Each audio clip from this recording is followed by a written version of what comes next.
ఓం మహాగణాధిపతయే నమః. ఓం గురుభ్యో నమః. ఓం శ్రీమాత్రే నమః. అరుణాం కరుణాతరంగితాక్షీం ధృతపాశాంకుశపుష్పబాణచాపాం అనిమాదిభిరావృతాం మయూకైః అహమిత్యేవ విభావయే భవాని. శ్రీమాత్రే నమః.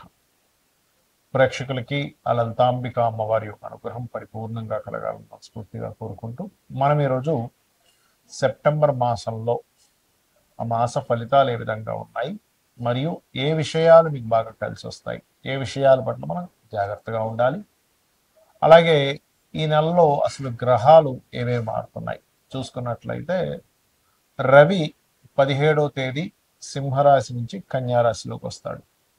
16వ తేదీ ఏమో బుధుడు మారుతాడు. 15 మధ్యాహ్నం మారిపోతున్నాడు బుధుడు. అదేవిధంగా శుక్రుడు కర్కాటకంలో ఉన్న శుక్రుడు సింహరాశిలోకి కేతుతో కలిసి ఉంటున్నాడు సెప్టెంబర్ మాసంలో. 14వ తేదీ ఇన్ని రోజులు కన్యారాశిలో ఉండే కుజుడు తులలోకి, మరియు అదేవిధంగా కుంభరాశిలో రాహువు, మనకి మేన్ రాశిలో వక్రించిన శని, మిథునంలో గురువు ఉన్నాడు. ఇక 1వ తేదీ నుంచి మొత్తం 4 రోజుల పాటు మన చంద్రుడు 12 రాశులు సంచరిస్తాడు. ఈ యొక్క గ్రహస్థితిని అనుసరించి ఎవరెవరికి ఎటువంటి ఫలితాలు వస్తాయి అనేటువంటి విషయాలు చెప్తుంది నేనైనప్పటికీ కూడా చెప్పిస్తుంది సాక్షాత్ లలిత అమ్మవారిగా భావిస్తూ ఒక్కొక్క లగ్నం తెలియని వారి రాశి గురించి తెలుసుకుందాం. తులాలగ్నము, తులారాశి. తులవారి కనుక చూసుకున్నట్లయితే లగ్నాధిపతి అయినటువంటి శుక్రుడు మొదటి 14 రోజులు కూడా దశమ స్థానంలో చంద్రరాశుల్లో ఉన్నందుకు కాస్త ఉద్యోగరీత్యా సంచారము, ఉద్యోగరీత్యా మార్పులు అధికంగా చూపిస్తున్నాయి.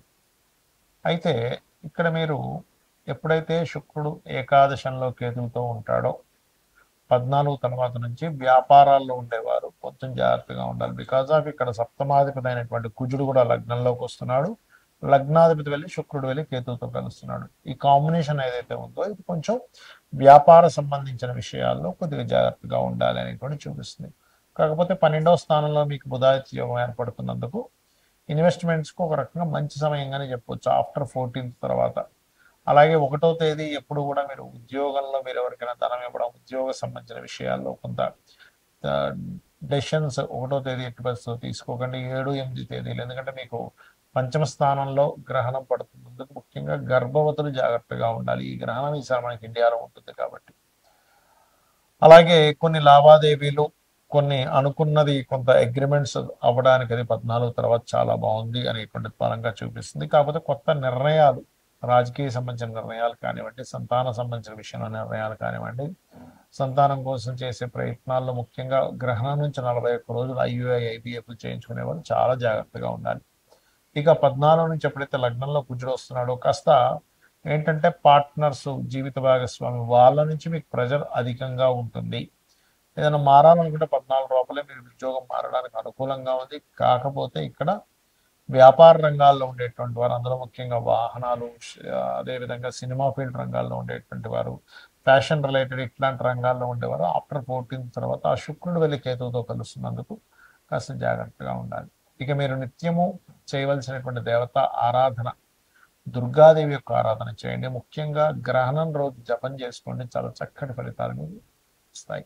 చాలా మంది నన్ను అడుగుతున్నటువంటి క్వశ్చన్ ఏంటి అంటే, మేము ఎన్నో పూజలు చేస్తున్నాము, ఎన్నో పరిహారాలు చేస్తున్నాము, కానీ మాకు రావాల్సినంత ఫలితం రావట్లేదు అని బాధపడుతూ నాకు చాలా మంది మెసేజ్ చేస్తున్నారు. దానికి ఒక క్లారిటీ ఇస్తాను ఈరోజు నేను మీకు. జాతచక్రంలో కొన్ని గ్రహాల యొక్క సంబంధాలు, మనం పూర్వజన్మలో చేసుకున్నటువంటి కర్మ ఎలా అనుభవిస్తాము, అది మంచి కర్మ కావచ్చు, బ్యాడ్ కర్మ కావచ్చు, అవి స్పష్టంగా చూపిస్తాయి. దానికి పరిహారం కూడా చేసుకుంటూ ఉంటే దాని యొక్క ప్రభావం 100% తగ్గుతుంది. అయితే ఈ పరిహారం అనగానే వెంటనే మనం ఏదో వేలు లక్షలు ఖర్చు పెడితేనే పరిహారం అనుకుంటే అది మూఢత్వం అవుతుంది. భక్తి, శ్రద్ధ, భావన మీరు భగవంతుడి మీద పూర్తిగా ఉంచి గనక మీరు చేసినట్లయితే, అంటే ఉదాహరణకి లగ్నం పాడైంది, జీవుడు ఎదగలేకపోతున్నాడు, అప్పుడు ఆ జీవుడు లగ్నాధిపతి ఎక్కడున్నాడు ఏమిటనే దాని మీద ఏ గ్రహాల చేత పాపగ్రహాల చేత పీడింపబడుతుందో చూసుకుని ఆ గ్రహాలకు సంబంధించి దానం ఇచ్చుకుంటూ ఆ లగ్నాధిపతి ఎవరో ఆ దేవతా స్వరూపాన్ని భక్తి శ్రద్ధలతో మీరు కనుక నిమగ్నమై ఇక్కడ ఏమవుతుందంటే పూజ చేసేటప్పుడు ఏదో యాంత్రికంగా చేస్తున్నాం కానీ కంప్లీట్గా నా యొక్క తల్లి అనే భావనతో చేయట్లేదు. నా బిడ్డ అనే భావంతో ఎలా అయితే తల్లి చూడండి, నా పిల్లవాడు, నా కూతురు, నా తల్లి, నా కొడుకు అనే ఒక అటాచ్మెంట్ ఉండదు, రిలేషన్. ఆ రిలేషన్ ఫస్ట్ ఉండట్లేదు. అది ఎప్పుడైతే మనకు వస్తుందో ఆటోమేటిక్గా అక్కడ జరుగుతుందండి పని.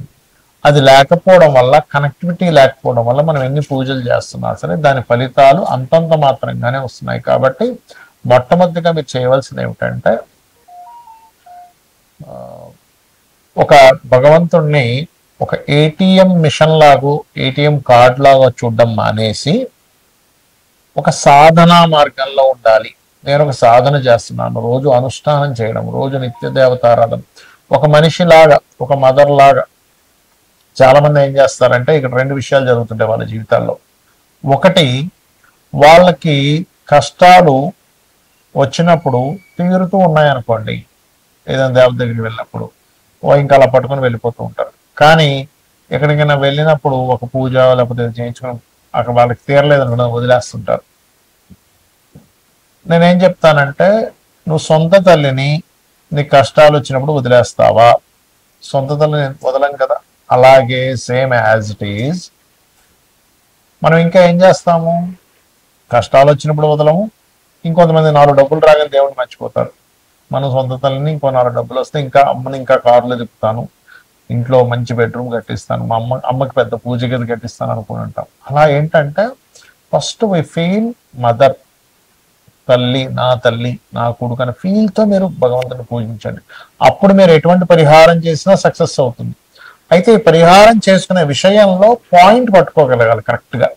ఎలా అయితే మెడికల్ రంగాల్లో మనకి ఏదైనా ఒక ప్రాబ్లం వచ్చినప్పుడు దానికి సంబంధించినటువంటి ఆ మెడిసిన్ వాడతాం, అది ఇంజెక్షన్ కావచ్చు, టాబ్లెట్ కావచ్చు, చిన్న సర్జరీ కావచ్చు. అలా పాయింట్ పట్టుకోగలగాలి. ఇక మీకు ధనం రావట్లేదు, ధనాధిపతి ఎవరు, అసలు మీ లగ్నం ఏమిటి, మీ ధనాధిపతి ఎవరు, ఎందుకు రావట్లేదు అనేది పట్టుకోగలగాలి.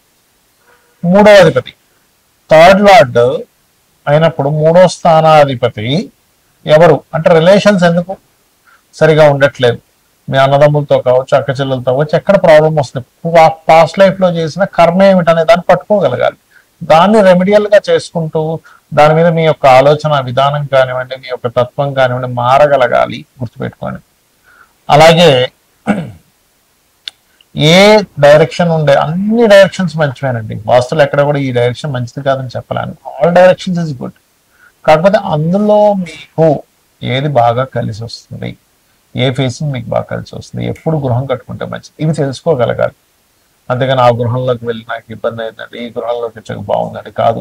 అది మీకు ఎందుకు ఇబ్బంది అయింది, ఇది ఎందుకు మీకు బాగుంది. అలాగే సంతానం విషయం కావచ్చు, వివాహం విషయం కావచ్చు, రుణరోగ శత్రుత్వాలు ఎందుకు ఏర్పడుతున్నాయి కావచ్చు, వివాహం ఎందుకు డిస్టర్బ్ అవుతుంది అనేది కావచ్చు, విదేశాలకు వెళ్ళి ఎందుకు ఇబ్బంది పడుతున్నాను, బికాజ్ విదేశీ యోగాలు ఉండవు, కొంతమంది బలవంతంగా వెళ్ళిపోతారు. అక్కడ మీకు యోగం లేనప్పుడు ఎలా అంటే ఒక బ్లడ్ గ్రూప్ ఉన్న వ్యక్తి, ఆ గ్రూప్ ఉన్న బ్లడ్ అని మీరు గనక బ్లడ్ తగ్గినప్పుడు ఎక్కించుకుంటే దాని యొక్క ప్రభావం మీకు జీవితాన్ని ఇస్తుంది. కానీ మీరు వ్యతిరేకమైనటువంటి బ్లడ్ గ్రూప్ ఎక్కించుకున్నారు, అప్పుడు ఏమవుతుంది, ప్రాణానికి ఎలా అయితే ఇబ్బందో, మీరు ఎక్కడుంటే మీ యొక్క జీవితం అద్భుతంగా ఉంటుందో, మీకు దశ చక్కగా మారుతుందో అటు వెళ్ళాలి. అది మీరు అర్థం చేసుకోవాలి జ్యోతిష్ శాస్త్రంలో. అంతేగాని జ్యోతిష్ శాస్త్రం జాతకం చూసేసి శని పీడించేస్తున్నాడు, శని తినేస్తున్నాడు, కాలసర్ప యోగంలో సర్పాలు పట్టేస్తున్నాయి, ఇవి కాదండి జ్యోతిష్ శాస్త్రం అంటే. మీకు దిశా నిర్దేశాన్ని చూపించేది.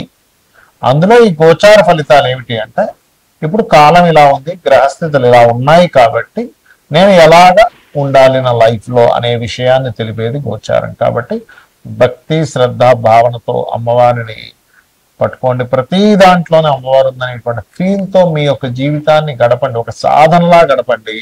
మీకు అప్పుడు ఒక మొట్టమొదటిగా ఏంటంటే ఒక క్లారిటీతో బ్రతుకుతారు. క్లారిటీతో పూజ చేయండి, క్లారిటీతో ఉండండి, క్లారిటీతో మీ యొక్క జీవితాన్ని సాగించండి. అమ్మవారి అనుగ్రహం మీకు పరిపూర్ణంగా ఉంటుంది. శ్రీమాత్రే నమః.